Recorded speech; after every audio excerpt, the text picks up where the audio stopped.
right, guys, we're back. Nadeska Akademiks and Wayno here at Everyday Struggle. It's Monday. Nice, long, relaxing weekend, right, guys? Yep. Now, Wayno was out in these streets as usual. I was out here. How was Rolling Loud? Well, only went for a few hours yesterday. Only a few hours, okay. Like 2. Okay. I was only there like 2 hours. It was cool though. It was, good to see a lot of people that didn't think they was going to see me. So it was fun. Shit. Who doesn't think they're going to see you? Yeah. Nah, not at all. They didn't think they was going to see me, but they saw me. It was cool though. It was cool. I had fun yesterday. I had fun. Okay. Everybody played it nice? Yeah. Actually, I was expecting some big ass fight. I'm like, yo, so many artists. I'm like, this is New York City. Well, NYPD was doing the most, so. I heard there was some shit that happened, but it was like they dismissed it quick. There was so many police there, I ain't gonna lie. Yeah. Like every single kind of cop, from the ones that have the big guns to the small guns to the community cops, they was all there. Yeah, nah, I was supposed to go salute the Fashion Nova. They wanted me to be there. No, that's the Fashion salute. They had never wears Fashion Nova clothes. Oh, nah, they had a big stage there. Yo, Akademiks, Fashion Nova. All right, man. We're gonna get in. My brother Wendell, it was his birthday. Happy birthday, bro. Happy birthday, bro. Happy birthday, bro. We're going to get into the Rolling Loud drama in a second. But first, we did have Casanova on the show last Thursday. Him and Akademiks finally got to talk out their issues, which I thought was great. We do have a fan question. Hey, Everyday Struggle. Really enjoyed the interview with Casanova. Really feel like he's misunderstood. What did y'all like about the Cas interview? And how do you feel about his new album? So he dropped Behind These Scars on Friday. Ak? What's up, Ak? Nah, I like the interview. His album, I ain't really get into it yet. I've been really listening to Lil TJ and Youngboy. Okay. I know a lot of people been talking about Cass's album and what's the other album? Wale dropped too. Wale has a good album out. Those two that I mentioned, I've been listening to them like just nonstop. Well, album aside, I mean, you guys were going back and forth for a while, so it was good that you talked it out. You feel you guys are good now? Yeah, no, we cool. Like, he even hit me over the weekend, we're gonna get into some of the stuff, but like he hit me and he's like, yo, Ak, you see why I be trying to stay out of issues with people because this is what happens, you know, and I think he's in a very interesting way. He's trying to do a full like 180 from like someone who used to be and really trying to clean himself up. You know, he likes enjoying success. He's one of the few people who start seeing the opportunity and they want to have success. They want to stay from bullshit. Yeah. That's good. Yeah, I mean, I enjoyed the, having Cass up here. It was good to see, like, y'all two just having dialogue, that was dope. And just getting into his album, I mean, a lot of his music that he makes is personal, but, like, this is more personal. Like, I like the video he put out for, I think it's Jail Call, where he talks about, like, suicide because of what he's going through in prison. I think that, like, he wants people to know him and he wants to have fun. You know what I mean? So he's one of the guys that I want to see like really, really win. Yes. I mean, it was fun having him here. So he did talk a lot about the difficulty he's had transitioning from the streets to the industry. And we saw some of it play out this weekend. So like we said, Rolling Loud did touch down in New York this past weekend. And shortly before the festival, the NYPD wrote a letter to the festival requesting that 22 G's, Casanova, Pop Smoke, Sheff G, and Don Q all be removed from the lineup, quote, due to public safety concerns. So in the letter, the NYPD claimed that the rappers had been affiliated with recent acts of violence citywide, these are their words, which made them worry that there was going to be a higher risk of violence if they performed, but it was very short notice. So one of the festival organizers did get on Twitter and address it. He said he couldn't talk too much about it, but he wanted everybody to know that Rolling Loud was still going to pay all of the artists their full booking fees, and they would still offer them future festival dates, which is really dope. So Casanova and Don Q did address this on Instagram. Cass basically said his last felony conviction was back in 2007. He said, it's unfair and unfortunate that my past, which I've dealt with legally and personally, continues to stigmatize me in my career as a recording artist. There's also video footage of police basically searching every single car that went through the artist area. There was a lot going on. So we know that, like, we've talked about like the New York rap police a lot, but did you guys, are you surprised that it was this extreme? I wasn't only because, like, when you look at the brand of Rolling Loud and all that shit that happened in Miami, right? I think that was the biggest thing for the NYPD because a lot of artists in the city that are not from here, and I don't know if they know, but guns is not a joke in New York. You know what I mean? Like, it's a very serious charges, and they don't play. So I think like they was just trying to like all of that searching people's cars. Because when I went there, like they searched the car crazy, they searched us crazy a bit. I think that they was just trying to keep the weapons out of it because they was even giving people their weed. Like that's the first time I seen like people going through metal detectors and pulling out weed and cops actually giving they shit back. You know what I mean? Not locking them up for that. But I think that comes from like the whole thing with Miami. You know, when you type in Rolling Loud, you're gonna see a lot of bullshit. It's unfair to see like 22Gs and, you know, Sheff G and all these new up and coming artists not be able to get the platform. But when I saw that, all I could think of is, shit, y'all better stay low, because what do they know that you don't? Like, you know what I mean? They saying that recent acts of violence, like, it only means that it's gonna probably prevent them from doing any other shows in the city. You know? Yeah, well, some of these artists already have problems doing shows in the city. Like 22Gs, I know Ugly Guy was supposed to perform at SOBs, and 22Gs was supposed to be on the bill because they were on tour together. Cops said that ain't happening. So some of these niggas know they can't perform in the city already. Don Q was kind of shocking though. Well, according to him, he said another nigga just mentioned his name in some beef, and the police just trying to connect the dots and saying, oh, you know what? We're good off that. They're not trying to have anybody who could be like having issues or, all right, if you know I don't like you and we're both rappers who've, you know, they're not trying to have that type of stuff. So, I mean, I'm surprised they don't do this in other cities. New York City, they take the utmost precaution just because, again, this is not a place where you want gunplay. This is not a place, first of all, they have a whole unit, the hip hop police, who investigate not only the rappers, but people who the rappers roll with. Right. So they know who's into it with who. Like, let's be clear, right? I seen somebody say on Twitter, like, yo, to keep it real, NYPD was like a pretty good A&R, because they mentioned the people's names that not everyone knew about. Yeah, they were like, someone was like, yo, well, Sheff G been around for a while, but it was the comment really was about Sheff G. It was like, yo, damn, the cops just put me on to a rapper. That's what they do. You know, but I mean, I think, again, it's super unfortunate. I think even like with Casanova, because I was talking to Cass, he hit me, he said, yo, you see why I only Now they besties now. And right, that's how it always goes. Well, we can relate. We can relate on certain things. He said, yo, this is why I don't like going back and forth with any rapper. So I asked him, I said, listen, I don't know exactly what you could be into, but do you have other issues with rappers, whatever? He says, I have no problems with any other rapper. Right. And that could be from the 6ix9ine shit, to keep it real. Yeah. You get me? Again, they probably got to follow all these dudes. Well, he's already banned from the Barclays. Yeah. Even though this is a different venue, this and third, they're trying to prevent certain things from happening. So it's very sad that, you know, those rappers were kept out. But from what I could see, this wasn't like Miami. Miami niggas was doing a lot. Shit, I mean, unfortunately, somebody lost their life, like, due to shit that transpired during Rolling Loud at Miami. You know what I'm saying? So I think that it was just, the biggest part about it is prevention. You know what I mean? Like, the biggest part about it is prevention, but I don't never want to see an artist suffer because of that. You know, like, I feel like there was so much police that you could, if you did anything there, you'd have to be the craziest person on the planet. That's how much police was there, you know? The good thing about Rolling Loud too is that, like, they give opportunities to art. You know, in the tri-state area, historically, you look towards like Summer Jam, like, yo, that's like that premier big concert.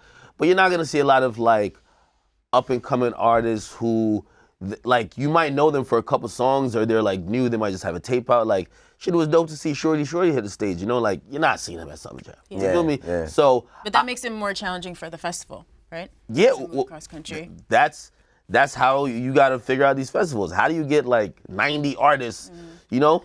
How y'all move around in the same little space, right? Because remember, I don't know if it was Rolling Loud like a couple of years ago when the whole thing with like, it was A-Boogie and PNB attacked. Oh, that was Rolling Loud, yeah. That was in the Bay, I think. Yeah.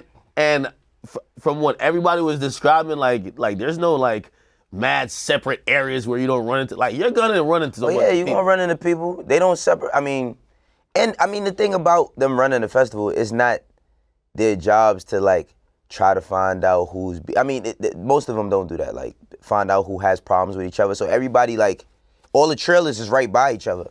I mean, it kind of is their job, even though, like, just throwing a concert, no. But once you if you're hiring a security team, or if you're hiring the cops, absolutely, they have to know this shit. You feel me? Yeah. Because now, if you put the two mortal enemies right next door, something's gonna happen. Right? Yeah. So, and I could imagine with even like just timing, like, all right, make sure when these artists are coming in, they're not running to, you know, it's all about that type of stuff. Kind of like how I would imagine the BET Hip Hop Awards evolved. Remember when the BET Hip Hop Awards, like, niggas was fighting, rapping? It was like That was the shit you know was gonna get violent. But you know, it went down recently without a hitch. So. Yeah. So last note on this, it's good that the festival is still paying the artists, but one fan did ask why the NYPD waits till the last minute to do stuff like this. If they know the lineup ahead of time and they know these artists allegedly have other issues, you know, are they doing it just to be assholes or? I mean, you know what's crazy? Like, people assume that the police are not a company and they don't enjoy press too.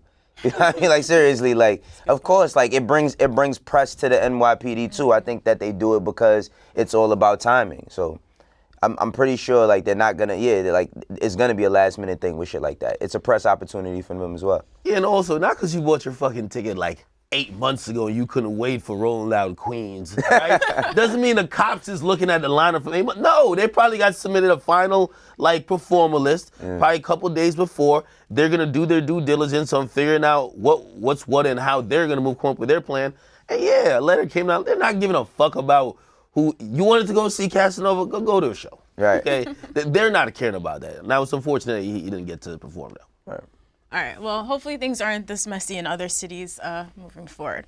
All right, taking a little bit of a left turn now. I think it was back in 2015 that T.I. officially cut ties with Iggy Azalea. So remember, they were working together for a minute. She was having some issues, and I think after she went back and forth on Twitter with Q-Tip, he'd had enough. So recently, Tip did an interview with The Root where he said he's looking to discover new talented female rappers so he can undo the, quote, blunder of Iggy Azalea. He said, Iggy's a tarnish of my legacy as far as an executive is concerned. To me, this is like when Michael Jordan went to play baseball. Ouch. So Iggy did respond on Twitter. She later deleted this, but she did say, imagine thinking I was his biggest blunder. Tip, sweetie, we have a whole list for you. Why are you pondering? I'm confused. What are you confused about? Like, y'all can't believe I'm about to defend Iggy Azalea. I really can't. Like, T.I. owns Grand Hustle, right? There's a bunch of niggas that he signed. Didn't he sign a nigga who was like a known informant? Yeah. Like, come on, man. Alpha Mega? Yeah, like he signed, I don't want to say the wrong name. It's Alpha Mega. But he signed a nigga who later came out that was a known informant.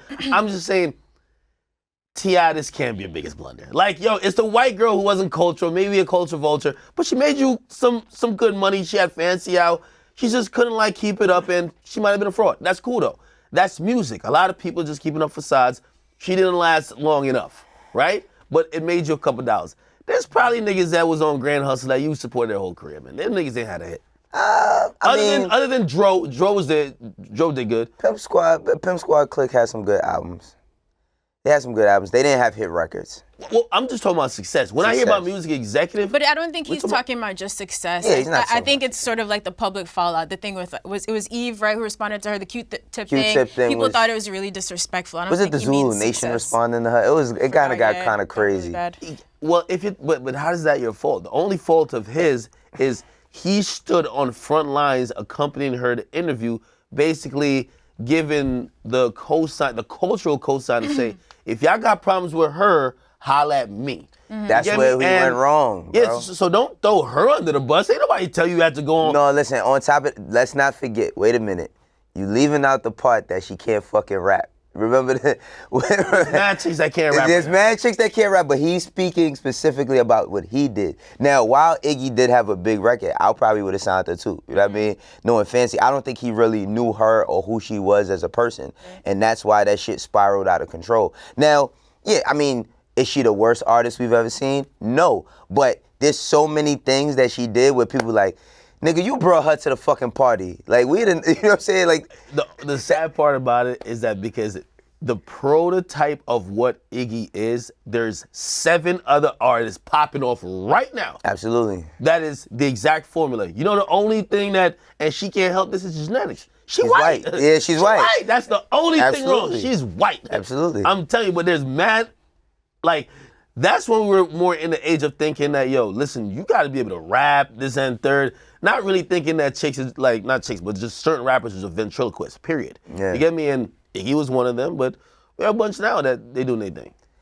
Listen, man. Yeah, I don't think it was about her rapping. I think I remember him saying at the time, like, if it was Q-Tip specifically or everything else, like he said he's a loyal dude, so he's gonna stand by you. So he would come out and defend her, so they smooth things out, and then she would go undo things, her and her team. I think that was his big frustration. Yeah, she's uncontrollable, man. The loose cannon. Stop it was it, nah, she was uncontrollable. No, you're right. But I guarantee it. That's what I'm saying. It's the white thing. Like, to be honest, that's just what it is. That's definitely a factor, but it's definitely a factor that is that her being white is one of the reasons. But it's not just because she's white. It's because she's white. She was a fucking asshole. Like you forgetting that whole shit that she was talking crazy on Twitter. Like, yo, I believe all that could happen for another rapper who's like not seen as like just culture vulturing, and what people gonna do? Yeah, but we're not talking about that. We talking about what actually happened, my nigga. Not what could have happened. Like, but what I'm saying is that the only thing that I could see that we're looking at is so egregious. Like, there's mad people that like, okay, male rappers. Niggas, young male rappers cuss out older male rappers all the time because she tweeted to Q-Tip. Like that's the shit that, oh my God. Nah, she said a lot of was it shit, Q-Tip bro. or like? It was a lot of people. It was at one point it was her versus everybody. Yeah, something where she's like, I'm not gonna sit here and play hip hop squares on Twitter to Yo, prove a lot that of these new rappers tell the old rappers, man, suck a dick. Like, and we see how far they get. They be done in 6 to 8 months, they're my not nigga. The black sheep of hip hop, where it's like, oh my God. Okay, but guess what? Hip hop is a black dominated genre. So you like, it is, my nigga. It's like that just is what it is. I think T.I. did too much with the biggest blunder. Like, come on. Nah, it is, bro. Like, what the biggest blunder? What else did T.I. caught with like 92 guns, bro? Come on, bro. No. He beat that. Right. He beat that. No, that's a blunder. He beat that. No, nigga. He said as an executive. He's talking as about an executive. Nigga, and unfortunately, guy that was wearing the wire. Unfortunately, getting caught with 92 guns increases your profile. Like, it does. Yo, like, it fucked up his momentum a lot, though. It did, but it also made him one of his greatest albums out of his discography, with Paper Trail. Yeah, that came 2 years after. No, but he went through the situation. Everything that he went through led to Paper Trail. What are you talking about? That was the album after the biggest. It's like saying Wayne getting locked up after Carter 3 helped. Hell no. No, bro. His biggest album came after he got locked up. Numbers wise, but to keep it real, that was what you said. That's one of your favorite albums. No, it is one of my favorite albums. Okay, so what are we talking about? But the most successful one was King. Okay. Yeah, I mean, King. He's riding the wave off of that, then came T.I. versus No, T.I. but fucking the nigga Live Your Life with Rihanna was on. That's his biggest record. Yeah, but people also admit they didn't feel the same afterwards. To be honest, that's my favorite one. He got more lyrical, but his vocabulary expanded a little bit too much. That's what we love T.I. for, his vocabulary. Yeah, but media personality. We done went far off the blood. I know, I didn't expect us to like get here. people like the T.I. musically that niggas was really rocking to was King. After King, what's up? What's happening? Where he barely speaking English. Nah. The nigga had Gold Girls on or whatever. Like he couldn't talk right. Good. Nah, man. Fucking he was rapping. Trail was a good album. Okay, so Akademiks disagrees. This is not his biggest blunder. I agree that this. Leave Iggy alone, man. It's the first time I gotta say, leave her alone. Leave her alone. Let her flop in peace. Okay. Such an asshole. Okay, today, big facts or BS. We're gonna start with TDE President Punch. He said, never been a fan of creating a false narrative to push sales or buzz. They get creative, though, I'll tell you that. He's like, people will make up a whole stat that's impossible to verify. My album's the first one to sell 314 copies at 3:14 a.m. on a Tuesday by an artist with a headache. Big facts. OD big facts. No, and you know what?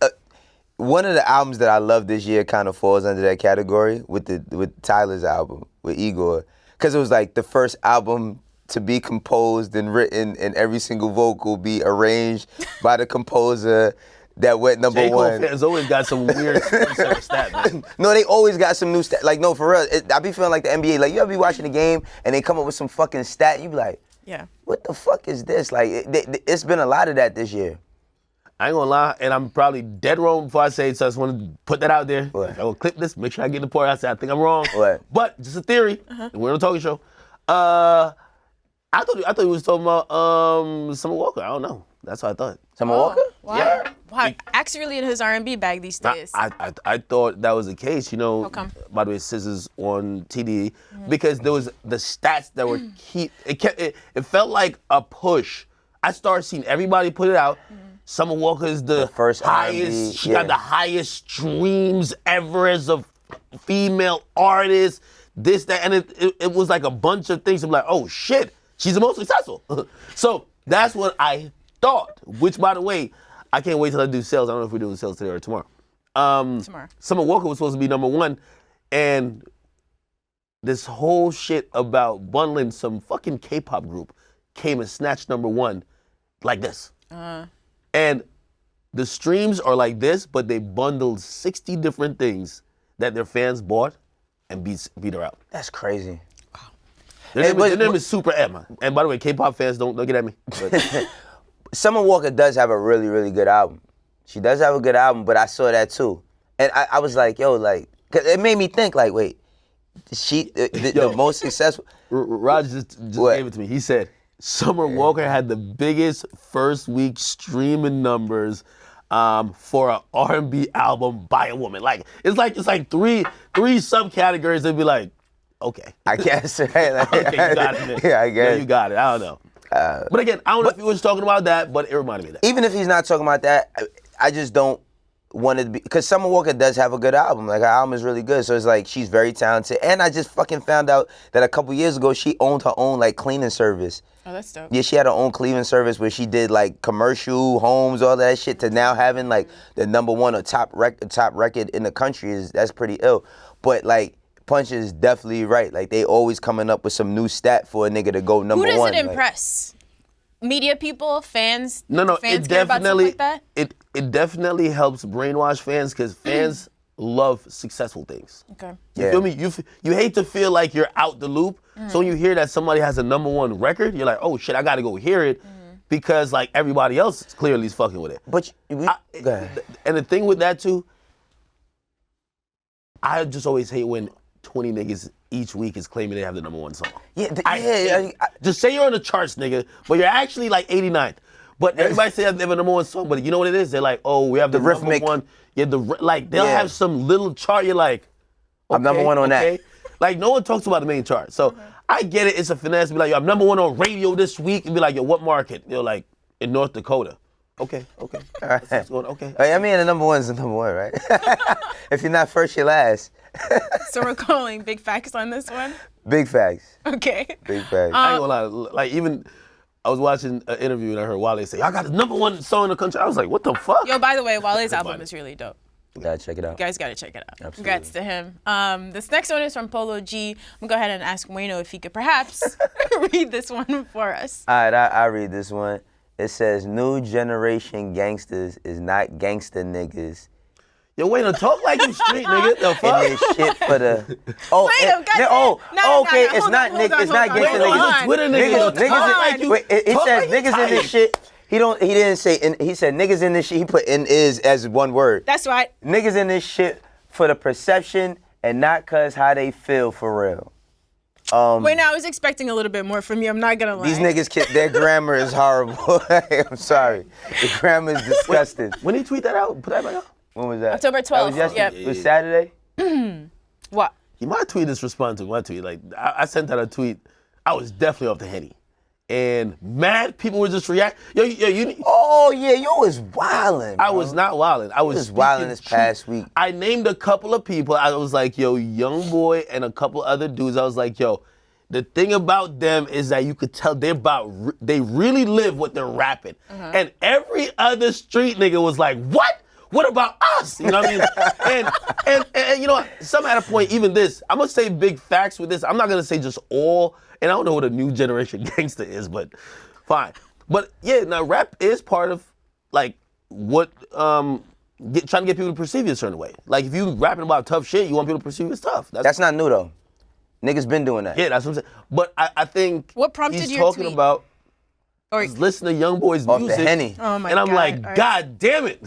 Act off the Henny is that's Man, wild. good thing I was in the crib, man. I could have caught a 25 to life if I left the crib, man, with that type of mindset. What? 25 to You life. catching anything. Stop it, nigga. Stop it. I would have caught a 25 to life if I was out the crib. Man, off listen. the Henny.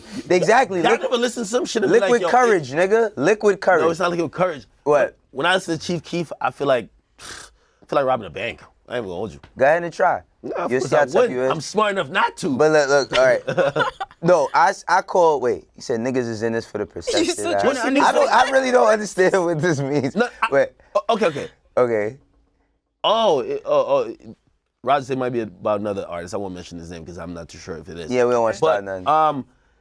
What's a new generation gangster? When I hear new generation gangster, I'm thinking of someone who is tough more in perception, or they're the dudes who's like, they do something and they're alive with it instantly. You get me? Not like, you know what I mean? Like your real G's move in silence. Yeah. Nah, these Like lasagna.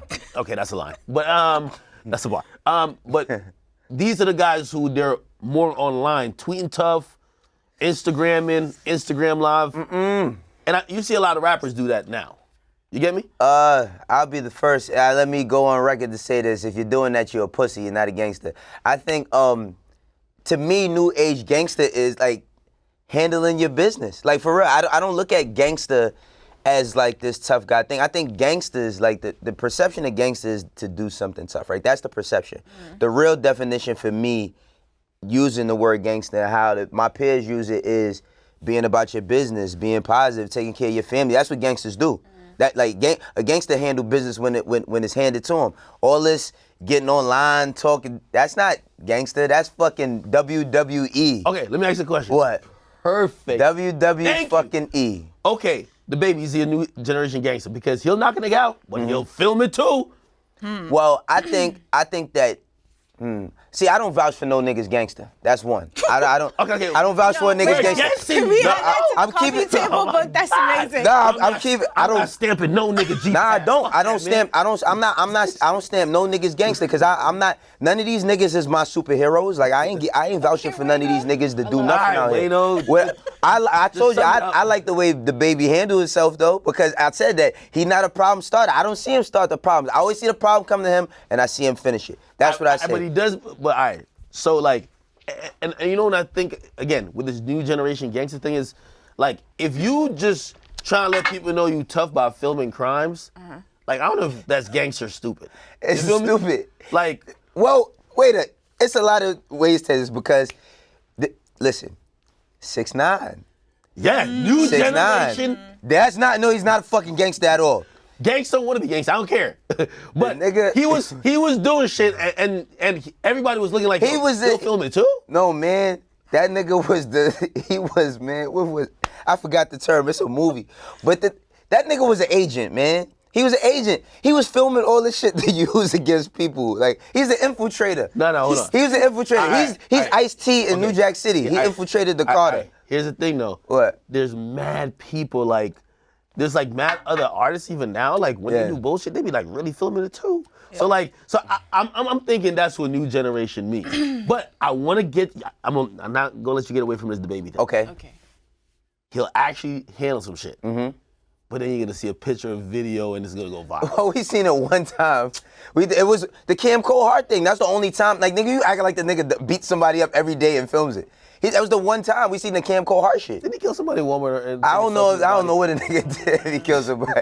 It's alleged that he did something like said that. it, nigga. But he didn't No, wait, film. He didn't got. You ain't see Took pictures from the him. corpse. See, now you're going too far. Switch the subject. Oh man, You going too far now. All right, man. We have one more. This one's from Danny Brown. It's actually a video clip. Check this out.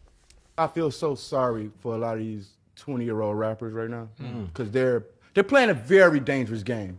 Like how Jay-Z would say, the rap game like the crack game. Yeah. Like these motherfuckers is putting felonies on their records.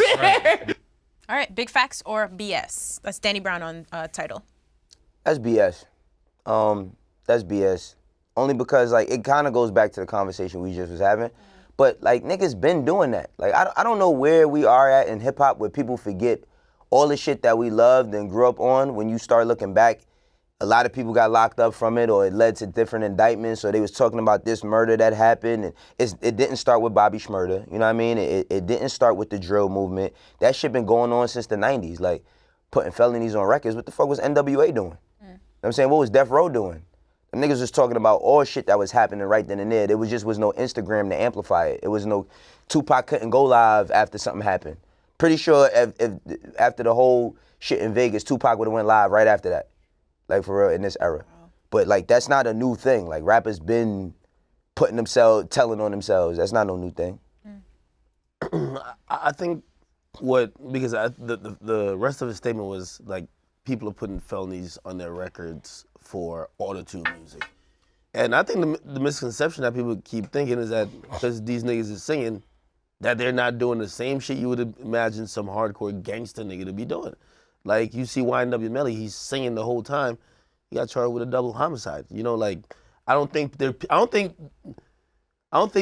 anyone now is doing it just for the music, but I do believe some of what they see in the music, but again, that's been going on for a while, kind of encourages them to do crime. Like that's how music relates to lifestyle. Like if you see how somebody else living and you see they doing stuff, you might get into stuff like that. Yeah. So.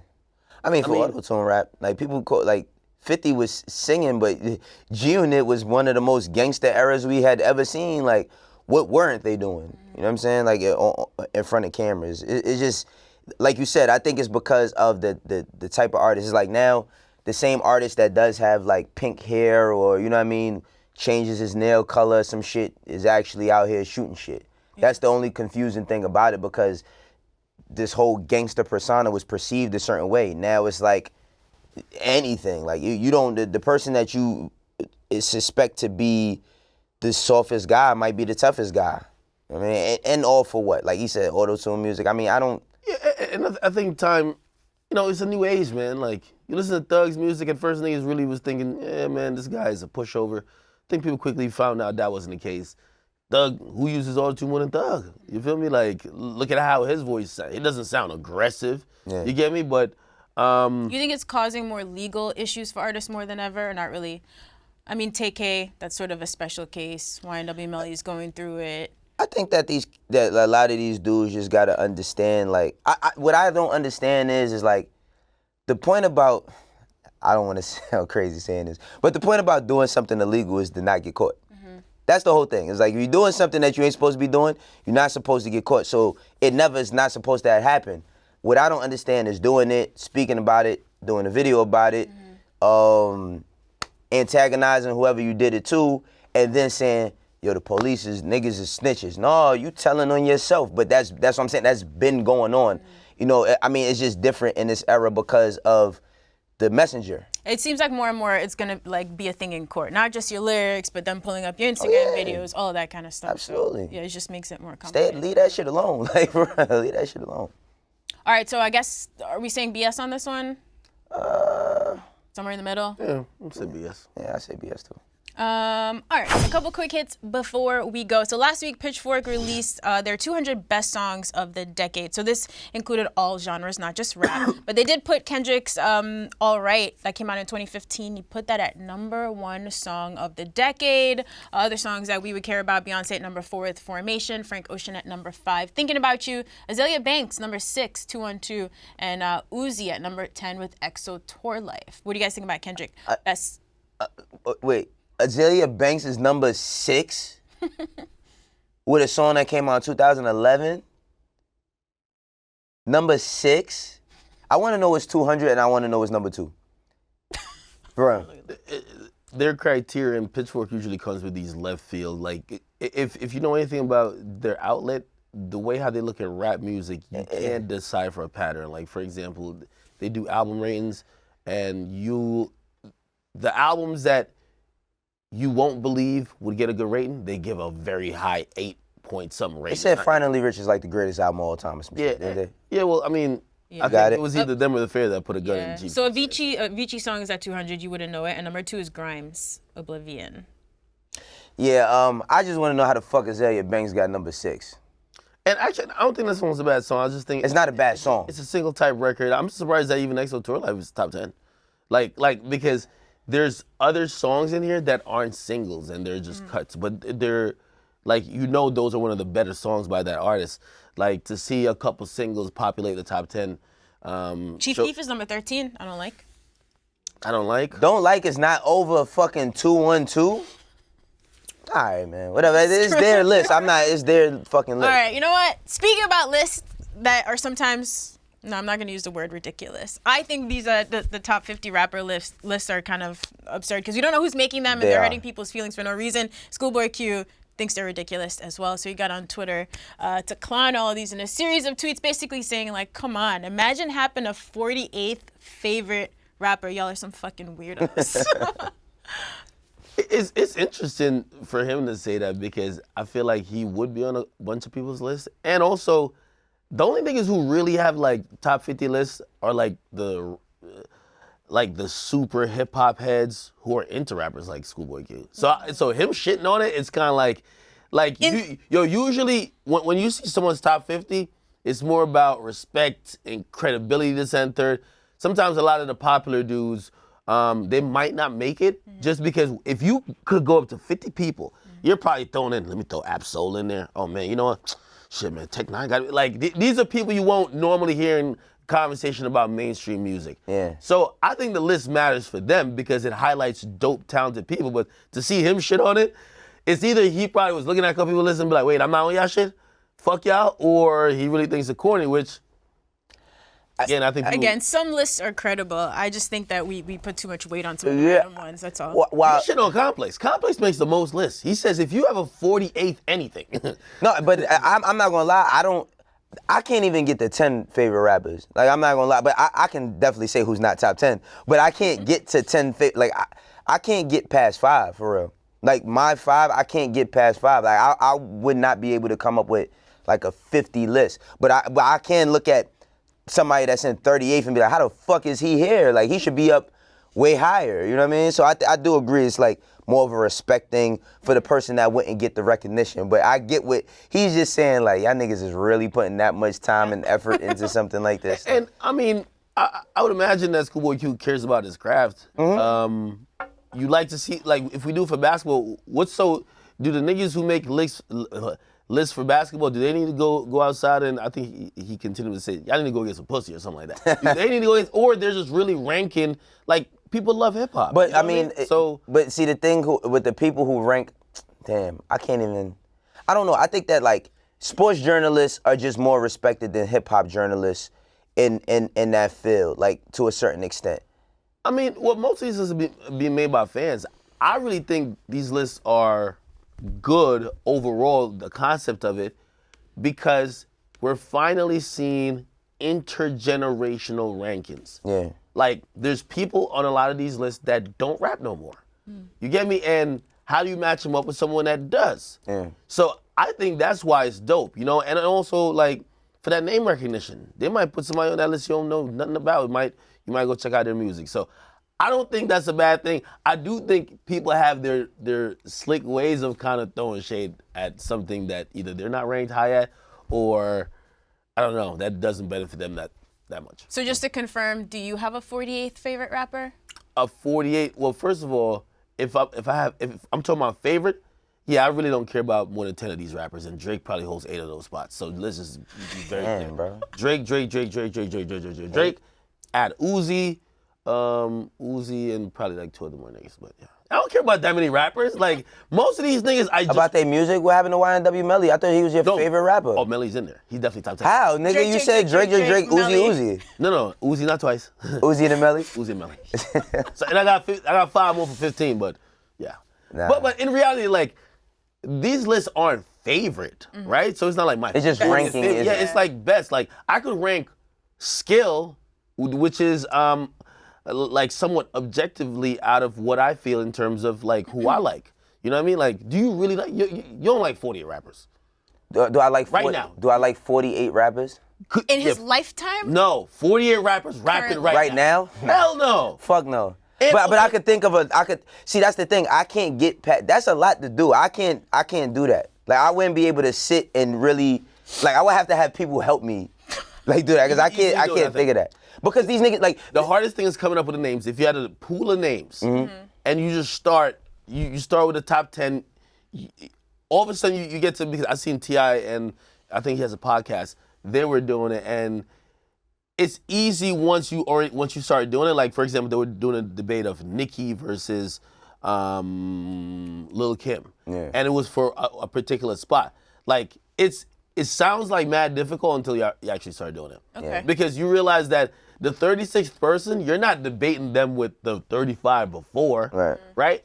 You actually are just debating them with like maybe 2 or 3 people above and below them. Yeah, it's a lot of. The only thing is, I like the conversation it creates with these lists, but it also like, because people take it so personal. Like artists take it so personal. This is the exact fucking reason why the MTV MCs, like top MCs list got canceled. MCs in the game. People were bitching. Whoa. Just for the record, that's not why they canceled it. Well, it's because the higher ups didn't think it was management? culturally impactful. Yeah. They didn't think it was culturally impactful? The year when Kanye went crazy on Sway, that's because I was like, fuck out of here. Sean should have been higher on the list. He wasn't even making music that year. So that's not why it got canceled. Don't make shit up. No, not but that. No, it got people really heated. Like, I remember my first year being on it. I was like pretty green at that time, and like the backlash was crazy. People were threatening to come in and shoot up the building, all this kind of shit. I was like running the Twitter accounts at MTV at the time too. I was shooting up the building because of how guard. people feel about your music. Well, that was preparation for the hate I would get on this show too. Well, guess what? That's why the police is be having all these motherfuckers here because they know these rappers is fucking idiots. For a person to say some shit like that. Yeah, I mean, these lists are supposed to get people riled up. You know, it's just always, and the same thing with MTV. But we debated that one at least, and there was clear criteria. It wasn't like someone just arbitrarily making up a list. I don't know if it was clear criteria, because... No, I saw the criteria. We wrote and edited it. It was available that you could literally read through it. It's like, how do you weigh some shit, right? So it's like, oh, this person, like, they're touring this and third, their lyrical skill is this.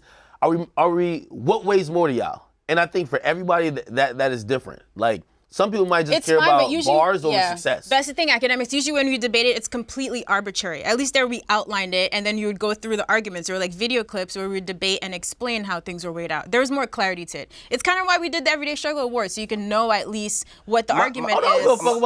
My criteria, my pick. My criteria on artists, like the last thing for me is how successful they are. Like if we talk, like, first thing is skill, right? Skill, then like achievement. Well, success and achievement kind of run concurrent. I think there was even an intangibles category, like just for charismatic people who have a big presence. Yeah, that's a big part of being an artist. Yeah. That's a big part of being an artist. That's the nuanced part of why hip hop is so special, because unlike sports where, yeah, you could still have debates within that, but like you're still surrounded by boundaries of clear stats. This person averages this amount of points, this assists, this amount of steals, and their team won this amount of games. You could rank, like, to me, I could think somebody's a decent average rapper skill-wise, and you might be like, no, this guy's above average. You know, there's not like, oh, this is a 25 point per game, you know, performance, person who averages that. I mean, unfortunately, the above average rappers aren't the most, they don't get the most press media-wise, so it's like you don't really hear too much about them. But like, and they don't sell as well. Like skill-wise, skill used to actually sell. Skill doesn't sell like it used to. I think that's not true. It is very true. Cordae sound like a motherfucker. I just seen Cordae shut down like Hollywood Bowl. Cordae, I'm pretty sure that there's a lot of young guys who have like skill sets similar to Cordae's, but that they don't make songs. That can make songs, but I'm saying that don't get it because a nigga setting his foot on fire is gonna get the like, you know what I'm saying? A nigga setting his hair on fire, or a nigga taking his watch, his $100,000 watch, and throwing it through his windshield is what's gonna get more press than actually having some fucking bars and having a narrative and being a good artist. Well, I do think it's not mutually exclusive. Like, you could still be like really talented. All that other shit you talking about breaking, that's just fucking promo. If you can't promo yourself, I don't care how good you rap. You're not equipped to be an entertainment. This is not based on, you're not getting rewarded for skill. You're marketing yourself. It's just like if I want to sell a fucking shoe and I make the best shoe in the world, but I don't ever like promote it, I can't expect. I mean, but people, the music is, I feel like music, and I know we gotta go, but I know like music is a little bit less marketed than the brand of Idiocracy. Is Idiocracy a word? I know it's a movie. I like that. Right? Idiocy. Idiocy, yeah. I mean, that is true. Okay. That is true. You gotta find a middle ground. Find the middle ground. That's what we try to do here at Everyday Struggle, right? What? Okay. We gotta go. Guys, thank you for watching. Please keep sending us 360 soul deal, man. your fan questions at Everyday Struggle on Twitter with 2 G's. We'll see you here. That's what nigga told tomorrow. Me. They giving niggas 360 soul deals at Rock Nation. They take your 360 soul. You gotta, it's some Illuminati. They take your soul Yo, you're so stupid, yeah.